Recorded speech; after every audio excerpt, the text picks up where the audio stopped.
جانے مسائل دو علماء سے پوچھے، یہ حکم مبین ہم کو رب سے ملا ہے، چلو پوچھ کیسے جیے زندگی کو، چلو پوچھ لے کس میں رب کی رضا ہے، رب کی رضا ہے۔ قابل احترام معزز سامعین اور میری دینی و اسلامی ماں اور بہنوں، السلام علیکم ورحمۃ اللہ وبرکاتہ۔ پچھلے مذاکرے میں یہ بات آ چکی ہے کہ حضرت حسین رضی اللہ تعالی عنہ جب حر بن یزید اور عمر بن سعد سے یکے بعد دیگرے ملاقات کی اور ان دونوں کی گفتگو سنی تو تین باتیں پیش کی۔ پہلی بات یہ ہے کہ میں تو خود اپنی طرف سے کوفہ کے لیے نہیں آیا ہوں، بلکہ کوفہ والے یعنی تمہارے ہی خطوں کے ذریعے بلانے کی وجہ سے آیا ہوں، لیکن جب تم خود اپنے وعدے پر قائم نہیں ہی تو مجھے واپس مکہ جانے دو تاکہ میں مکہ میں اللہ کی عبادت میں تا حیات مصروف ہو جاؤں، یا پھر مجھے اسلامی سرحدوں پر جانے دو تاکہ میں وہاں ایک عام سپاہی کی طرح زندگی گزار لوں، یا پھر مجھے سیدھے یزید کے پاس دمشق جانے دو تاکہ میں خود یزید کے پاس جا کر اپنا معاملہ یزید سے ایسے ہی طے کر لوں گا جیسے میرے بھائی حسن نے حضرت معاویہ رضی اللہ تعالی عنہ سے طے کر لیا تھا۔ حضرت حسین رضی اللہ تعالی عنہ نے عمر بن سعد کے سامنے جب یہ تینوں باتیں رکھیں تو عمر بن سعد بہت خوش ہوئے اور سوچا کہ یہ اختلاف رفع دفع ہونے کا بہترین راستہ ہے، لیکن چونکہ عمر بن سعد عبید اللہ ابن زیاد کی طرف سے مامور تھے، اس لیے ان کو خود سے فیصلہ کرنے کا حق حاصل نہیں تھا۔ اس لیے عمر بن سعد نے حضرت حسین رضی اللہ تعالی عنہ سے کہا کہ آپ کی تینوں باتیں بہت اچھی ہیں، لیکن ان تینوں باتوں میں سے کسی بات کی بھی میں اپنے طرف سے اجازت نہیں دے سکتا، البتہ آپ کی یہ تینوں باتیں میں عبید اللہ ابن زیاد کو لکھتا ہوں، آپ جواب کا انتظار کیجیے۔ پھر عبید اللہ ابن زیاد کو خط لکھا اور اس خط میں ان تینوں باتوں کا ذکر فرمایا۔ اس کے بعد لکھا کہ اس سے اللہ نے جنگ کی آگ بجھا دی اور مسلمانوں کا کلمہ متفق کر دیا، اور اس سے آپ کا مقصد بھی پورا ہو جائے گا۔ عبید اللہ ابن زیاد جب عمر بن سعد کا خط پڑھا تو بہت متاثر ہوا اور کہا کہ اس خط سے لگتا ہے کہ حسین کو اپنے امیر کی اطاعت منظور ہے، کیونکہ وہ اپنی قوم کی عافیت کے خواہش مند ہیں، اس لیے ہم بھی اس کو قبول کرتے ہیں۔ لیکن شمر نامی ایک شخص عبید اللہ ابن زیاد کے پاس کھڑا تھا۔ یہ شمر وہی شخص ہے جس کے بارے میں رسول اللہ صلی اللہ علیہ وسلم نے فرمایا کأنی انظر الی کلب ابقع بلغ فی حماء اہل بیتی، مجھے وہ برس کا کتا دکھائی دے رہا ہے جو میرے اہل بیت کا خون پینا چاہتا ہے۔ اس نے عبید اللہ ابن زیاد سے کہا آپ ایسا نہ کیجئے، کیونکہ اگر تم حسین کو اسلامی سرحدوں پر جانے دو گے یا مکہ واپس جانے کی اجازت دیں گے تو ہو سکتا ہے کہ اب وہ چونکہ لشکر وغیرہ کے اعتبار سے کمزور ہیں، اس لیے واپس چلے جائیں گے، لیکن پھر مضبوط لشکر اور فوج کے ساتھ دوبارہ آ کر حملہ کریں گے، اور اگر آپ حسین کو خود یزید کے پاس جانے دیں گے تو اس میں تمہارا کوئی فائدہ نہ ہوگا،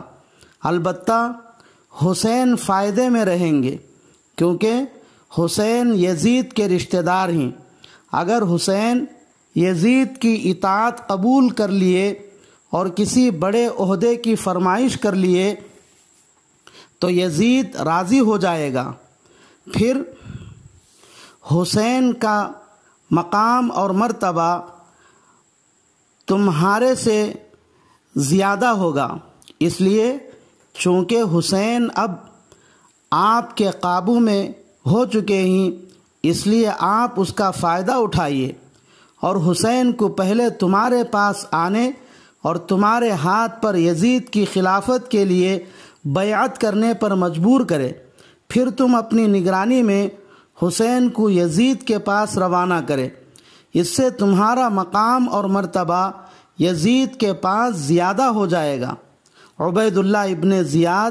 شمر کی باتوں میں آ گیا اور عمر بن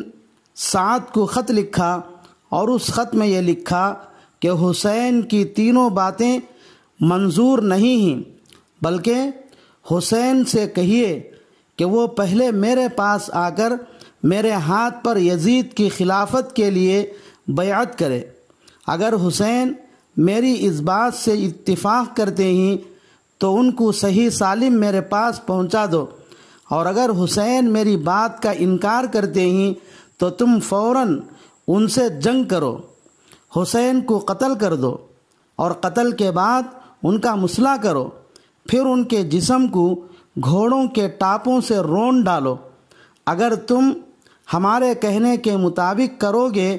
تو تم کو انعام ملے گا، اگر تم ہمارے کہنے کے مطابق نہیں کرے تو تم فوراً لشکر کو چھوڑ دو، کیونکہ شمر اس لشکر کا کمانڈر ہوگا۔ عبید اللہ ابن زیاد جب خط لکھ کر شمر کے حوالے کیا تو شمر کہنے لگا،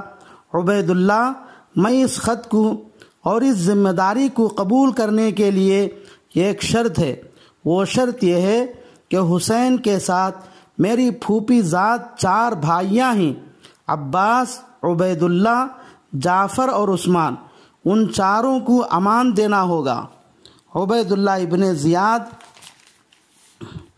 شمر کی شرط قبول کر لی اور شمر کے پھوپھی ذات 4 بھائیوں کے لیے امان نامہ لکھ کر شمر کو دے دیا، اور شمر خط لے کر روانہ ہو گیا۔ اور جب شمر یہ خط لے کر عمر بن سعد کے پاس پہنچا تو عمر بن سعد خط پڑھ کر سمجھ گئے کہ عبید اللہ ابن زیاد کو شمر ہی نے مشورہ دینے کی وجہ سے میرا مشورہ رد کر دیا ہے۔ اس لیے عمر بن سعد نے شمر سے کہا، تو نے بہت بڑا ظلم کیا،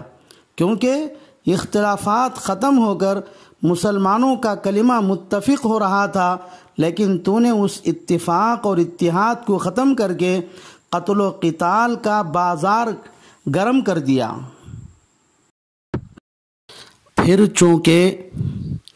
عبید اللہ ابن زیاد نے عمر بن سعد کو اس کا حکم نہ ماننے یا کوتاہی کرنے کی صورت میں عمر بن سعد کو معزول کر دیے جانے یا قتل کر دیے جانے کی دھمکی بھی دی تھی، اس لیے عمر بن سعد نے عبید اللہ کا یہ پیام حضرت حسین رضی اللہ تعالی عنہ کو پہنچایا تو حضرت حسین رضی اللہ تعالی عنہ نے انکار کر دیا اور کہا کہ عبید اللہ کے ہاتھ پر یزید کے لیے بیعت کرنا یہ تو ذلت اور رسوائی ہے، اس سے تو موت بہتر ہے۔ شمر محرم کی 9 تاریخ کو اس محاذ پر پہنچا تھا۔ اس وقت حضرت حسین رضی اللہ تعالی عنہ اپنے خیمے کے سامنے بیٹھے ہوئے تھے۔ آپ پر نیند کا غلبہ ہوا، آنکھ بند ہو گئی، پھر تھوڑی ہی دیر میں کچھ آواز کرتے ہوئے بیدار ہو گئے۔ حضرت حسین رضی اللہ تعالی عنہ کی آواز سن کر ان کی بہن حضرت زینب رضی اللہ تعالی عنہا دوڑتی ہوئی آئی اور حضرت حسین رضی اللہ تعالی عنہ سے آواز کرنے کی وجہ پوچھنے لگی۔ حضرت حسین رضی اللہ تعالی عنہ نے جواب دیا، میں نے ابھی خواب میں نانا جان رسول اللہ صلی اللہ علیہ وسلم کو دیکھا ہے۔ نانا جان فرما رہے تھے کہ حسین اب تم ہمارے پاس آنے والے ہو۔ یہ سن کر حضرت زینب رو پڑی۔ حضرت حسین ان کو تسلی دے رہے تھے، اتنے میں شمر کا لشکر میدان میں آ گیا۔ حضرت حسین رضی اللہ تعالی عنہ کے بھائی حضرت عباس رضی اللہ تعالی عنہ آگے بڑھے اور ان سے بات چیت کی تو انہوں نے بغیر مہلت دیے ہوئے ہی جنگ کا اعلان کر دیا۔ حضرت عباس رضی اللہ تعالی عنہ نے آ کر حضرت حسین کو اس کی اطلاع دی۔ حضرت حسین رضی اللہ تعالی عنہ نے کہا، عباس، شمر اور عمر بن سعد سے کہو کہ وہ مجھے ایک رات کی مہلت دے تاکہ میں اس ایک رات میں وصیت لکھ لوں اور نماز، دعا اور استغفار کر لوں۔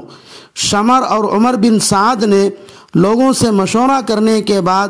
حضرت حسین رضی اللہ تعالی عنہ کو مہلت دے دی اور واپس چلے گئے۔